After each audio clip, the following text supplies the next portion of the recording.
Believe it or not, Batman is a pretty big family man. It's pretty stupid and a disservice to the character when adaptations neglect this sentiment and would prefer their Batman to be some crazed loner with no sense of character growth. That's not to say every show or movie going forward should be compelled in incorporating the entirety of the Bat family, as one of the current issues with Batman comics is the absurd size of the family itself, resulting in select characters getting neglected or glossed over in recent stories. But it's ludicrous to not even attempt to try and incorporate the character of Robin due to the concept being seen as too silly or out of place in a live-action theatrical Batman movie. I think the consistent depiction of Batman's drive to fight crime alone and his role as a symbol of fear has led to the average fan to believe that he's better off that way. You can't tell me it isn't compelling to look at the story of a man who sought out to fight crime due to the city taking his family away from him at such a young age, only to better help the city with a new form of allies and essentially building a new family of his own. Master Bruce, now is not the time for doubt. I can't do it. I can't stop them. No, you can't. Not on your own. But it's high time you realize that you are a man, not an island. And a man's strength comes not from just brawn and intelligence, but also from his allies. C1 alert. The Joker has escaped from his cell and is leading the riots at Blackgate. Repeat, the Joker has taken over the entire prison. Multiple casualties, multiple hostages. Again, we have lost Blackgate. Captain Gordon is calling on anyone for assistance. They need you. No. They need us.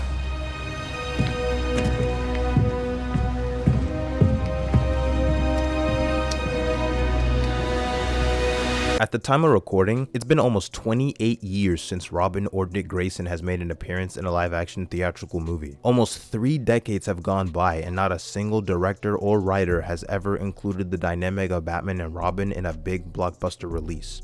Embarrassing! Now sure, Batman has had allies in movies released during that time frame. You've got your universal constants like Alfred and Jim Gordon, but choosing not to expand to other well-known supporting characters who are crime fighters themselves severely limits the storytelling potential for future projects. The most recent indication of Robin's existence was the statue in Batman vs Superman where Joker and Harley killed Robin, and apparently Joker also burned down Wayne Manor, which is why Bruce Wayne in the movie lives in a lake house instead of the mansion.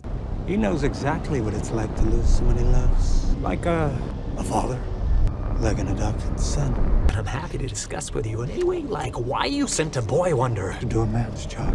One of the key differences in this universe is that the dead Robin wasn't Jason Todd as one might expect, but rather it was Dick Grayson because his death would have hit harder for Batman. Dick Grayson to me is much more that would personal. that would hit Bruce way more. Yeah. Way harder, Yeah. That's kind of what it was all. That's what that was all about to me. One of the things I always say is that the thing I think that a lot of fans need to think about in regard to how different directors approach Batman and or these sort of extended universes, you have to think about it like it's just a run, Yeah.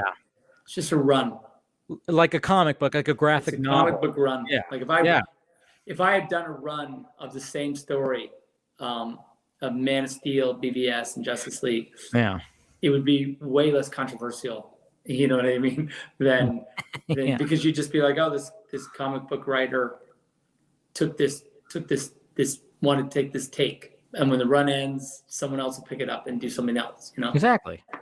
So it is what it is. Do I have to explain why this sucks? It's one thing if you want to create an Elseworlds tale that'll last a couple of movies at most, to do something that alters a known aspect of a character. But that way of thinking shouldn't be applied when you're mapping what was supposed to be an interconnected universe intended to last several years and compete with the MCU. These live-action movies that are a part of established universes are essentially the mainstream versions of these characters to the general audience. This is the first time Batman, Superman, and Wonder Woman ever interacted on the big screen. Killing off someone like Dick Grayson destroys so many future stories that could have been told in this lived-in universe. Note, Dick Grayson means no Teen Titans of any kind, since this version of Batman never had another Robin. The foundation of the Bat family is gone from the start, as Dick Grayson is the embodiment of Batman's greatest success, and one of the greatest legacy characters in comics. His relationship with Barbara Gordon, the father and son dynamic with him and Bruce, Dick teaching Bruce to become a better man with his optimism and keeping Batman level-headed, completely non-existent. There is no Bat family without Dick Grayson. He asked me about something we used to talk about. Batman's legacy. You know, who wears the cowl when Bruce Wayne can't. For years, I thought I had the answer. Every time I looked at Dick Grayson, I saw the next Batman. But Dick never wanted it. I've been monitoring his activities in Bloodhaven. It's amazing what he's accomplished on his own. His way. With courage and kindness. I see it clearly now. I don't want Nightwing to become Batman. I need Batman to be more like Nightwing. Despite everything, I just wish he was home, so we could talk. Really talk. I'd tell him how proud I really am. That Nightwing is the better version of what Batman was meant to be. That because of Dick Grayson, Bruce Wayne became a better man. I'd tell my son that I miss him. I'll tell him the next time he comes back. He doesn't need me bothering him. He doesn't need me at all. And saying Dick Grayson's death would have hit harder to justify Batman's mental state in the DCEU is so funny to me, because that's basically what Batman would have become after the death of Jason Todd. The whole point of Tim Drake was to demonstrate why Batman needs a Robin after he became angry and more of a wild card after Jason Todd's death. The darkness within Batman was consuming him, and Tim knew that a Robin by his side would be saving Batman, thus saving Gotham from further turmoil. The Dark Knight Rises integrated a pseudo-Robin-like character on a technicality with Officer John Blake, to which these movies were so embarrassed on Robin as a concept, the character doesn't even like to use his legal first name. Try my legal name. You should use your full name. I like that name. Robin. That ain't me. He's like this weird amalgamation of Dick Grayson and Tim Drake, mixed in with a little bit of that Chris Nolan sauce. Instead of some young genius who utilized his detective skills to discover that Bruce Wayne and Batman were one and the same, he only figured it out because of a certain look that Bruce had back when Blake was in the orphanage. Commissioner Gordon thinks... He doesn't know or care who you are, but we've met before. You gotta learn to hide the anger, practice smiling in the mirror. So you showed up this one day. Pretty girl on your arm. Right when I saw you, I knew who you really were. Seen that look on your face before. It's the same one I taught myself.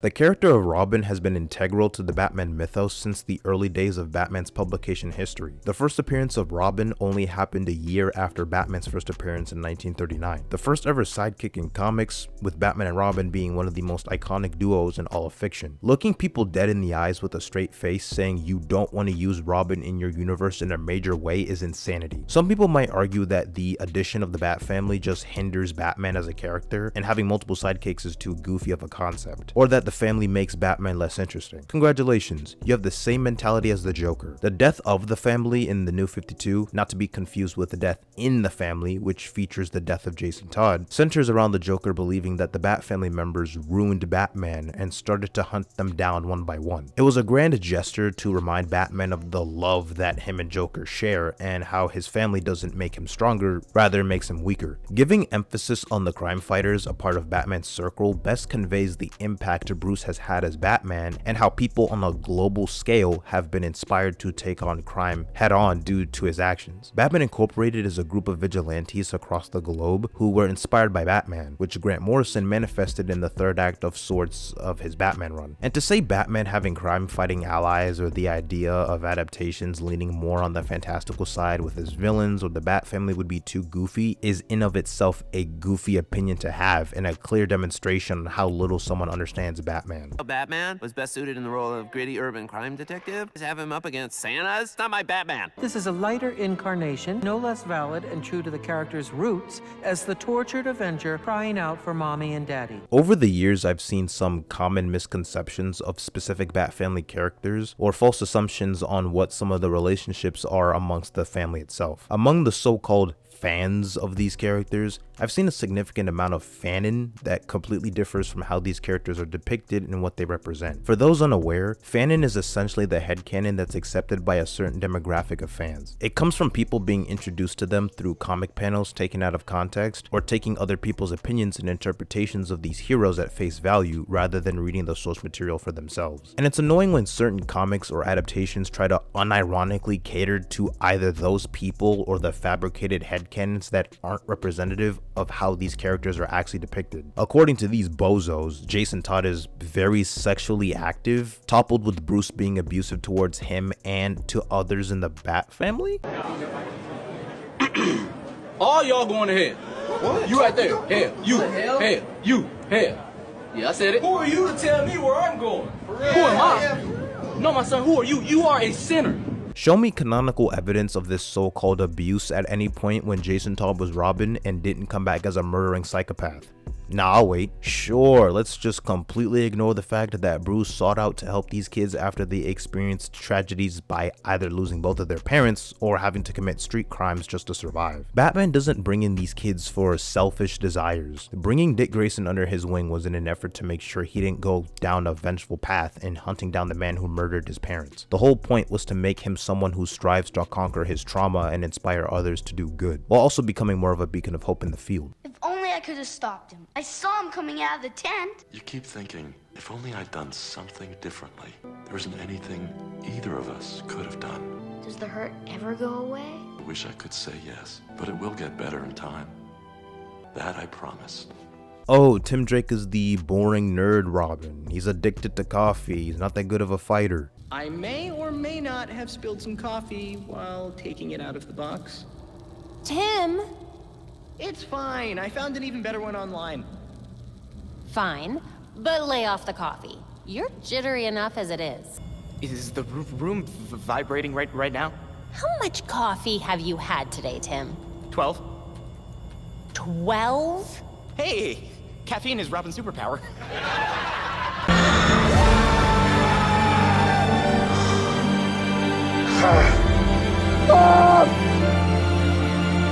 The disregard for Tim Drake as Robin is so funny to me when he pretty much modernized the Robin character, as he's been Batman's partner the longest out of anybody in the actual mainline canon, at least pre-New 52 anyway. Some of the training he's received throughout the years include tutelage under Tibetan monks, Batman, and Lady Shiva, so the rhetoric that he can't fight is just nonsense. His introduction to the Batman circle helped pave the way for Bruce allowing himself to work with others again after the death of Jason, and proved how vital having a Robin by his side is in keeping Batman in line. Tim's not some footnote character that's only highly intelligent. He's had compelling relationships, family troubles. Tim's willing to challenge others like Batman if need be. Tim as Robin has had strong connections with his version of the Teen Titans alongside Superboy, Cassie Sands' Mark Wonder Girl, and Impulse. So many adaptations of Robin have drawn visual inspiration from Tim Drake's time in the role. And look, I understand from a certain viewpoint that Damian Wayne is like this little annoying brat that thinks he's better than anyone else, but are you still gonna hate on the kid even after he's been a mainstay in Batman comics for the past 19 years? Especially in modern comics where that bratty, childlike mentality is something he's grown out of. I mean, sure, he's still young. I believe currently he's around 14 to 15 years of age, with him being a high school student. While Damian's transformation into the Robin mantle was done under Dick Grayson's time as Batman, as he grew a brotherly dynamic with Dick, Bruce and Damian's relationship has evolved immensely over the years. Grant Morrison's vision for the character was always to create this really bratty, arrogant child with a bad attitude and turn him into someone worthy of being the son of Batman and living up to that standard. You see him earn his place and become a hero. Don't rely on the Injustice universe and the DCAMU to get an understanding of Damian's place in the Bat family. It's important to give light on the complex relationships within Batman's inner circle, and even more crucial to never let top-tier gooners like Bruce Timm go unchecked. Popularizing the sheer idea of Barbara Gordon and Bruce in a romantic relationship of any kind should be worthy of sending anyone straight to the gulag. Absolutely repulsive to look at. The release of Batman the Killing Joke animated movie was one of the worst things to happen to Batman fans. Not comparing tragedies,